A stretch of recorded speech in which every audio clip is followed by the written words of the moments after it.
and welcome to our online classes. And this is your bio class, and we are going to study about the connective tissue. In previous classes, we have studied about the different types of connective tissues like dense regular connective tissue, and this is the connective tissue that is counted as fluid connective tissue. Fluid, it means you already have to study that what is the actual meaning of the fluid. Fluid, it means the substance that can flow. यानी वैसे substance जो flow कर सकते हैं उसे हम fluid कहते हैं. Hence, this connective tissue is also can flow. But where it can flow? It can flow inside our body to provide connectivity to the one part of the body to another, from one part of the body to another. एक body part से दूसरे body part तक connectivity provide करने की responsibility इसी fluid connective tissue की होती है. राइट स्टूडेंट्स, अब कहते हैं कि it maintains the continuity in the body, यानी यह बॉडी के अंदर जो है लगातार कंटिन्यूटी में बहता रहता है, एक पार्ट से दूसरे पार्ट तक जाता रहता है और इस तरह वह मूव करके और हमारे बॉडी के एक पार्ट से दूसरे पार्ट को कनेक्टिविटी प्रोवाइड करता है. Then there is a question arises here that कि यह इसका फंक्शन क्या होता है और ये कहां मूव करते हैं, किसके अंदर मूव करते हैं. Lots of question arises here that तो fluid connective tissues are of two types. Fluid connective tissues कितने टाइप्स के होते हैं? दो टाइप्स के होते हैं, ठीक है ना. और पहला होता है ब्लड और दूसरा होगा लिम्फ. ब्लड क्या है? ब्लड तो आप सबने देखा होगा, कभी ना कभी आपका हाथ या पैर कट जाता है और ऐसे में आपके बॉडी से जो रेड कलर्ड फ्लूइड निकलता है, that is counted as blood. Right, अब इस देखेंगे कि ब्लड जो है उसका फंक्शन क्या है. कहता है कि blood is red coloured viscous liquid. Red coloured जो है वो विस्कस लिक्विड होता है and it flows inside the blood vessels. ठीक है, यह जो है वह ब्लड वेसल के अंदर जो है वह flows inside the blood vessels, या ब्लड वेसल्स के अंदर फ्लो करता है, ब्लड वेसल्स के अंदर मूव करता है. इट मीन्स दैट कि it is quite sure that कि it can not come out from the blood vessel, यानी यह ब्लड वेसल के बाहर कभी नहीं आता. फिर यहां पे कहता है कि it what is the function of the blood. Blood is actually responsible to carry the different substances within the body. Blood का फंक्शन क्या है? तो वह डिफरेंट सबस्टेंसेस को बॉडी में एक पार्ट से दूसरे पार्ट तक ले जाने का और लाने का काम करता है. इसमें कौन कौन से ऐसे सबस्टेंसेस हो सकते हैं जिसको कि ब्लड कैरी करता है, या ब्लड कैसे हमारे बॉडी के अंदर कनेक्टिविटी प्रोवाइड करता है. Let us to discuss about that particular part. Right, blood जो है वह first of all and the most important thing that is carried out by the blood is oxygen. यानी हमारे बॉडी में जो मोस्ट इंपॉर्टेंट पार्ट होता है जिसको कि हमारा ब्लड कैरी करता है, that is oxygen, and it is carried from lungs to the different parts of the body.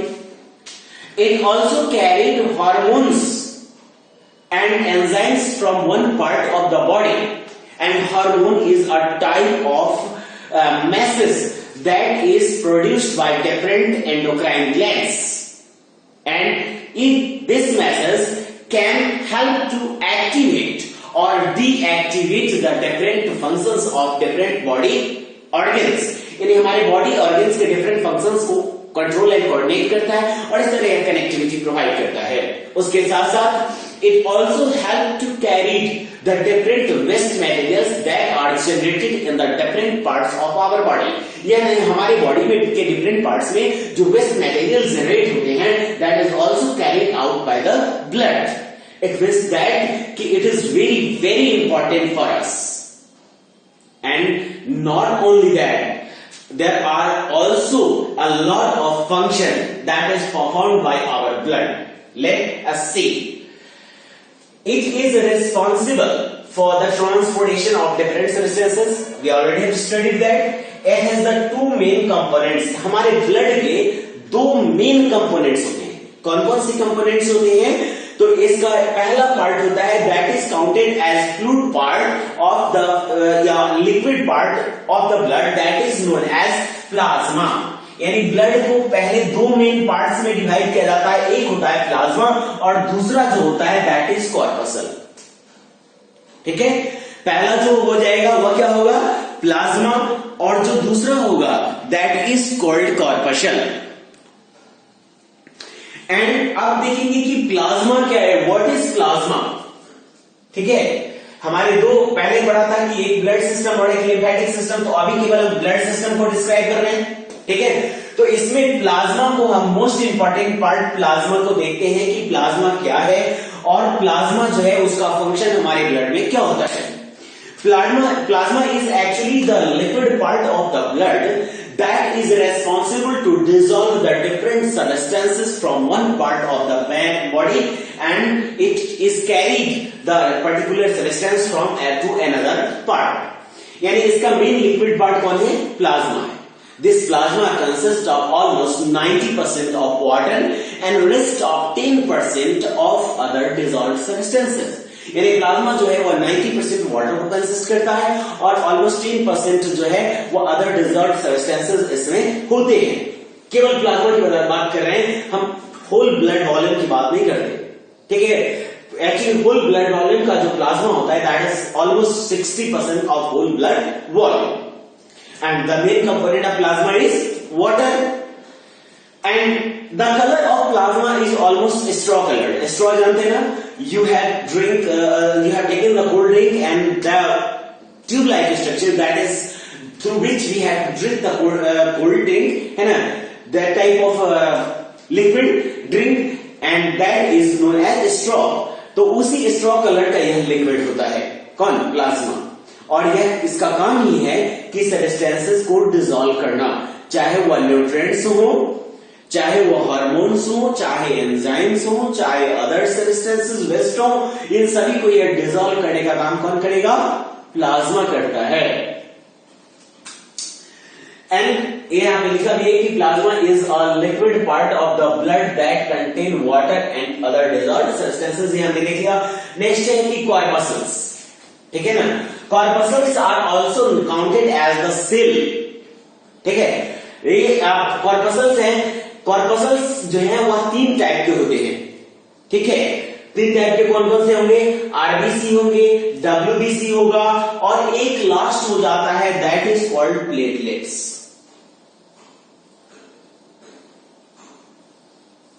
ठीक है, ये मतलब आरबीसी है, डब्ल्यूबीसी है और प्लेटलेट्स है. इसमें से सबसे पहले हम देखेंगे आरबीसी के बारे में. ठीक है, that is the very important part of the blood, and RBC name है, full form of RBC is red blood cells or red blood corpuscles. ठीक है, red blood corpuscles या red blood cells, this is red in color as the name of the particular cell expressed that it means it is red in color. Then why it is red and what is its function? देखिए, it is biconcave in structure. आपको पहले भी बताया गया है कि यह किस तरह का होता है? बाइकनकेव स्ट्रक्चर होता है. आपने फिजिक्स में पढ़ा होगा कि लेंसेज में कन्वेक्स लेंस और कनकेव लेंस. अगर हम इसकी साइड व्यू को देखें तो यह किस कलर का हमें दिखाई देगा? बाइकनकेव स्ट्रक्चर हमें दिखाई देता है. राइट, एंड इसमें जो है न्यूक्लियस नहीं होता है. हालांकि न्यूक्ली होते हैं लेकिन न्यूक्लियस इसमें नहीं होता है. This red blood cells are formed in our blood bones और बोन मैरो. हमारे बोन मैरो में ये आरबीसी बनाए जाते हैं. Hence bone marrow is counted as the factory of the RBC, है ना? बोन मैरो को आरबीसी की फैक्ट्री कही जाती है. And the age of RBC is about 120 days, यानी 120 दिनों की इसकी उम्र होती है. यानी 120 दिनों में यह अपना फंक्शन परफॉर्म करेगा और 120 दिन बाद ये मर जाएगा. अब देखेंगे फंक्शन क्या है। RBC is responsible to carry oxygen and carbon dioxide within the body. It means that it carries oxygen from lungs to the different parts of the body, and it also carries carbon dioxide from different parts of our body to the lungs. यानी हमारे body के different parts में oxygen को पहुंचाने और वहां से carbon dioxide को रिमूव करने का इसका काम होता है। यानी ऑक्सीजन कैरिंग अगर आरबीसी होगा तो that is called oxy RBC, right है। अब ये रेड कलर का क्यों होगा? Due to the presence of haemoglobin. It means that कि it consist of two main components, haem protein and globulin. Haem protein और ग्लोबुलिन को आपस में मिक्स करके और इसको बनाया जाता है जिसे हम लोग आरबीसी कहते हैं, ठीक है। The main component of heme protein is iron, and hence the presence of hemoglobin provide it red color. इसमें जो हीमोग्लोबिन होता है ये इसे रेड कलर प्रोवाइड करता है। और चूंकि हीमोग्लोबिन ही ऑक्सीजन और कार्बन डाइऑक्साइड को कैरी करते हैं, तो जो हीमोग्लोबिन ऑक्सीजन को कैरी करेंगे उसे हम ऑक्सी हीमोग्लोबिन, और जो कार्बन डाइऑक्साइड को कैरी करेंगे उसे हम लोग कार्बोक्सी हीमोग्लोबिन कहते हैं, ठीक है। नेक्स्ट जो कंपोनेंट है, ठीक है, इसमें आरबीसी का एक बात ध्यान में रखिएगा कि इस तो आपको पता होगा कि 123 होता है, and the excessive RBC is stored in a certain organ of our body that is called spleen, ठीक है। Hence spleen is known as the hence this spleen is known as the fact go down, मतलब इसमें collection office होता है, collection होता है उसमें, ठीक है ना, उसमें जमा किया जाता है आरबीसी को, ठीक है ना। और उसके बाद अगर उसका यूज नहीं होता then that is also destroyed in the spleen, और इसीलिए उसको न सिर्फ स्टोर हाउस ऑफ आरबीसी कहा जाता है बल्कि स्प्लीन को ग्रेवयार्ड ऑफ आरबीसी भी कहा जाता है, क्योंकि आरबीसी को वहां पर जाकर डिस्ट्रॉय कर दिया जाता है और इसलिए उसको कहा जाएगा ग्रेवयार्ड। ग्रेव मींस कब्र होता है। Next WBC, white blood cells. Name से स्पष्ट होता है कि white blood cells, it means that it doesn't have any colour. यह कलरलेस होता है, इसमें कोई कलर नहीं होता है, but it has the special ability that कि जैसे आरबीसी में न्यूक्लियस नहीं था लेकिन इसमें न्यूक्लियस होगा, ठीक है। ये अलग बात है कि इसके nucleus different shapes and sizes के होते हैं, डिफरेंट शेप्स के होते हैं, लेकिन इसमें डिफरेंट टाइप्स के सेल्स आते हैं डब्ल्यूबीसी में। कुछ एमीबियोटिक सेल होते हैं, है ना, जो फेगोसाइटोसिस प्रोसेस को परफॉर्म करते हैं, कुछ एंटीजेंस प्रोड्यूस करेंगे और कुछ अदर फंक्शंस को परफॉर्म करते हैं। डब्ल्यूबीसी की रिस्पॉन्सिबिलिटी होती क्या है?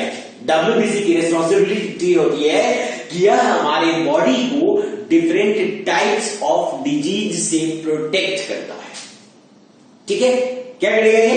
हमारे बॉडी को डिफरेंट टाइप्स ऑफ डिजीज से प्रोटेक्ट करेगा। लेकिन how does it do they it's work? ये अपना काम करेगा कैसे?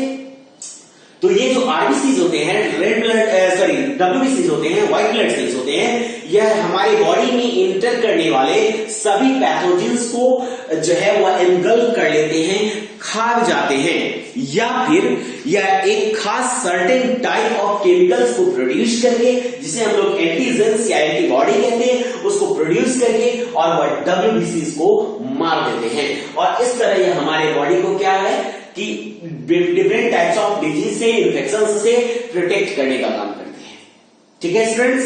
Next and last point is that कि platelets, platelets are also a colourless cells, है ना।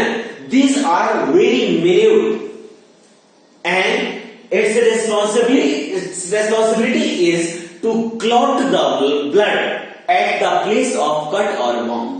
यानी हमारी बॉडी में अगर कहीं पर कट हो जाता है, कट जाता है, वाउंड हो जाता है, तो वहां पर वह ब्लड को क्लॉट कर देता है, जमा देता है, थक्का बना देता है। तो यहां ये ब्लड में प्रेजेंट होते हैं प्लेटलेट्स, ठीक है ना। लेकिन यहां एक शॉर्ट क्वेश्चन अराइज होता है। क्या अराइज होता है कि अगर ये ब्लड में प्लेटलेट्स हैं, अगर ये ब्लड में मिक्स होते हैं, तो ये ब्लड को क्यों नहीं जमाते? और ये ब्लड को अगर कट या बाउंड पर जमाते हैं तो किसके प्रेजेंस में? तो ये कहता है कि ऑक्सीजन के साथ जैसे ही एयर के साथ कांटेक्ट में आता है तो यह ब्लड के साथ, आरबीसी के साथ यह रिएक्ट कर जाता है ब्लड के साथ, और ब्लड के साथ रिएक्ट करके उसको क्लॉट करता है। फिर ये बॉडी के अंदर क्यों नहीं करेगा? तो बॉडी के अंदर इसलिए नहीं करता है क्योंकि हमारे ब्लड के अंदर एक खास तरह की प्रोटीन होती है, दैट इज कॉल्ड हेपेरिन, और यह हेपेरिन बॉडी के अंदर ब्लड को क्लॉट होने से प्रोटेक्ट करता है। फिर ये हेपेरिन जो है वो ब्लड के साथ बाहर भी तो आएगा, आता है, लेकिन जहां पर कट होता है वहां पर सेल्स से निकलने वाले कुछ खास तरह के केमिकल्स इस हेपेरिन को न्यूट्रलाइज कर देते हैं। जैसे ही हेपेरिन न्यूट्रलाइज होगा हमारा प्लेटलेट्स एक्टिव होगा, और वह प्लेटलेट्स एक्टिव होकर, ठीक है, यह प्लेटलेट्स एक्टिव होकर हमारे ब्लड को क्लॉट कर देगा, हमारे ब्लड को जमा देगा, और इस तरह हमारे ब्लड को, या एक्सेसिव मतलब ब्लीडिंग कहते हैं, इस एक्सेसिव ब्लीडिंग को प्रिवेंट करके और हमारे बॉडी को बचा देता है, हमारे लाइफ को सेव करता है। तो ये लाइफ सेविंग यूनिट भी है, ठीक है। अब ये फ्लूइड कनेक्टिव टिश्यू का अनदर पार्ट जो हमारा बाकी रह गया, that is lymph, and in next class we are going to discuss about the lymph, what is lymph, है ना, what is the function of that limb, ठीक है, and how do it performs, and some other points that are connected with the particular system. Okay students, thank you.